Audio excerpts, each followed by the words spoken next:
तेलको भुटुन नहाली नेपालीको घरमा भान्सा पाक्दैन। बिहानको अचारदेखि बेलुकाको तरकारीसम्म तेल हाम्रो दैनिक जीवनको अविभाज्य अंग हो। तोरीको तेलको तीखोपन, घिउको मृदु स्वाद वा सूर्यमुखीको हल्कापन यी सबैले नेपाली भोजनलाई अद्वितीय स्वाद दिन्छन्। तर यति बेला एक महत्त्वपूर्ण प्रश्न उठिरहेको छ, हामी तेललाई कतिको बुझेर प्रयोग गर्छौं? अध्ययनहरूले देखाएका छन् कि धेरै जसो नेपाली परिवारले तेल बदल्दैनन्, अर्थात् प्राय एउटै प्रकारको तेल जस्तै तोरी, सोयाबिन वा सूर्यमुखी तेल सबै पकवानमा प्रयोग गर्छन्। यो सुविधा र बानीको कारणले हुन्छ, तर यस बानीले स्वास्थ्यमा दीर्घकालीन असर पार्न सक्छ। ध्यान दिनुपर्ने मुख्य कुरा, कुनै पनि तेल आफैमा हानिकारक हुँदैन, तर यसको उत्पादन, तापक्रम, मात्रा र बारम्बार प्रयोगमा निर्भर हुन्छ। गलत तरिकाले उच्च तापमा लगातार प्रयोग गर्दा वा लामो समयसम्म एउटै तेलमा निर्भर रहँदा स्वास्थ्य समस्या जन्मिन सक्छ। तेल केवल स्वादका लागि मात्रै नभएर शरीरका लागि आवश्यक बोसो अर्थात् फ्याट्सको स्रोत पनि हो। तर जब एउटै प्रकारको बोसो लामो समयसम्म बारम्बार प्रयोग हुन्छ, शरीरमा विभिन्न बोसोजन्य तत्त्वहरूको सन्तुलन विचलित हुन थाल्छ, जसले कोलेस्ट्रोल, उच्च रक्तचाप, मुटुको रोग, मधुमेह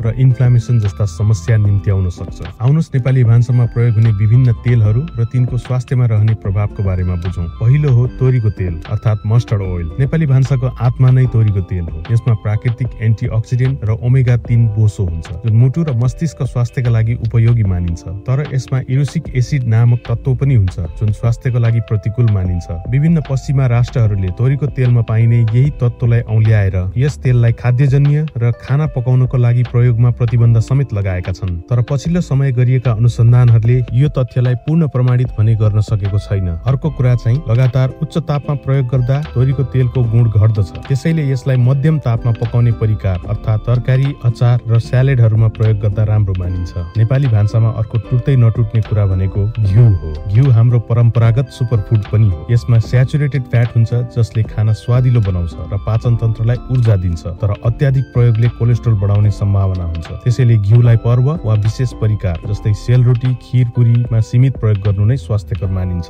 तेस्रोमा सूर्यमुखी अर्थात् सनफ्लावर ओइल। यो नेपालमा सबैभन्दा धेरै प्रयोग हुने तेल हो। यसमा ओमेगा 6 बोसो प्रशस्त मात्रामा हुन्छ, जसले शरीरलाई आवश्यक ऊर्जा दिन्छ। तर वैज्ञानिक अनुसन्धानहरूले देखाएको छ कि यसको अत्याधिक मात्रामा प्रयोग गर्दा इन्फ्लामेसन र रक्तनलीमा असर पार्न सक्छ। त्यसैले यसलाई अन्य तेलसँग पालैपालो प्रयोग गर्नुपर्छ। मकैको तेल अर्थात् कर्न ओइल, यो पनि हल्का स्वादको तेल हो, जसमा फाइटोस्टेरोल्स हुन्छन् र जसले कोलेस्ट्रोल घटाउन मद्दत गर्दछ। तर यो पनि ओमेगा 6 फ्याटी एसिडमा धनी भएकाले निरन्तर एक्लै प्रयोग गर्न भने सिफारिस गरिँदैन। अर्को छ जैतुनको तेल अर्थात् अलिभ ओइल। शहरी क्षेत्रमा लोकप्रिय हुँदै गएको यो तेल विशेष गरी स्यालेड, पास्ता वा हल्का फ्राईका लागि उत्तम हो। यसमा मोनो अनस्याचुरेटेड फ्याट हुन्छ, जुन मुटुका लागि उत्कृष्ट मानिन्छ। तर यसलाई डीप फ्राई वा तातो तापका परिकारमा प्रयोग गर्न चाहिँ उत्तम मानिँदैन, किनकि यसको स्मोक पोइन्ट अर्थात् धुवा बिन्दु 191 डिग्री सेल्सियस मात्र हुन्छ, जुन तोरीको तेल वा अन्य तेलहरू भन्दा निकै कम हो। र त्यसभन्दा बढी तापक्रममा यसको पोषक तत्त्व नष्ट भएर जान्छ र यो ट्रान्स फ्याट वा हानिकारक कम्पाउन्ड पनि बन्न सक्छ। अर्को तेलको प्रकार हो एभोकाडो तेल। नेपालमा अझै नयाँ भए पनि यसमा उच्च ताप सहन सक्ने क्षमता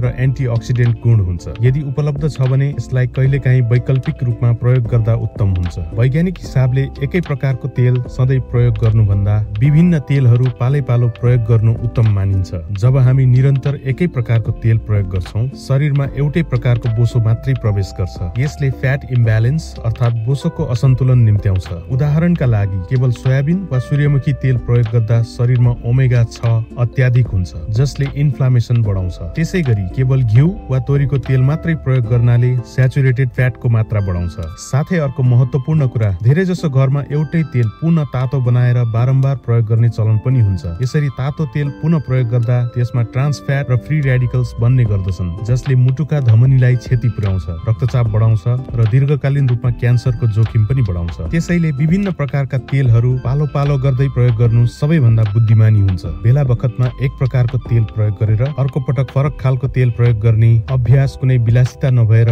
स्वास्थ्यको सुरक्षाको लागि महत्त्वपूर्ण मानिन्छ।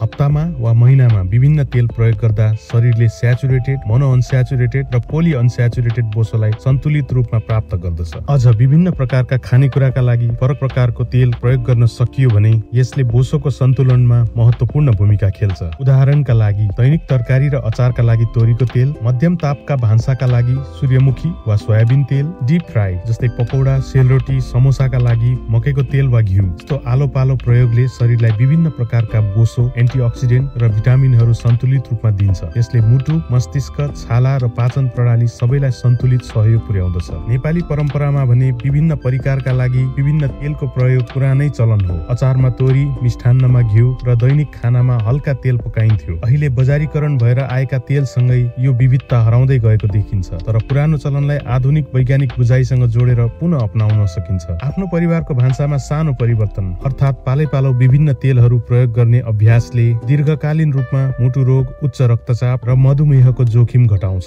त्यसैले एउटै तेलमा निर्भर रहने बानी छोडौं। तोरी, घिउ, सूर्यमुखी, सोयाबिन, मकै र आवश्यक परे ओलिभ र एभोकाडो तेललाई पालैपालो प्रयोग गरौं। यो कुनै ठूलो परिवर्तन होइन, सानो तर दीर्घकालीन प्रभाव पार्न सक्ने सचेत अभ्यास हो। विभिन्न तेल पालैपालो प्रयोग गर्ने बानीले हाम्रो परम्परा, स्वाद र स्वास्थ्य बीचको सन्तुलन पुनर्स्थापना गर्न सक्छ र नेपाली परिवारलाई दशकौंसम्म स्वस्थ र ऊर्जावान राख्न सक्छ।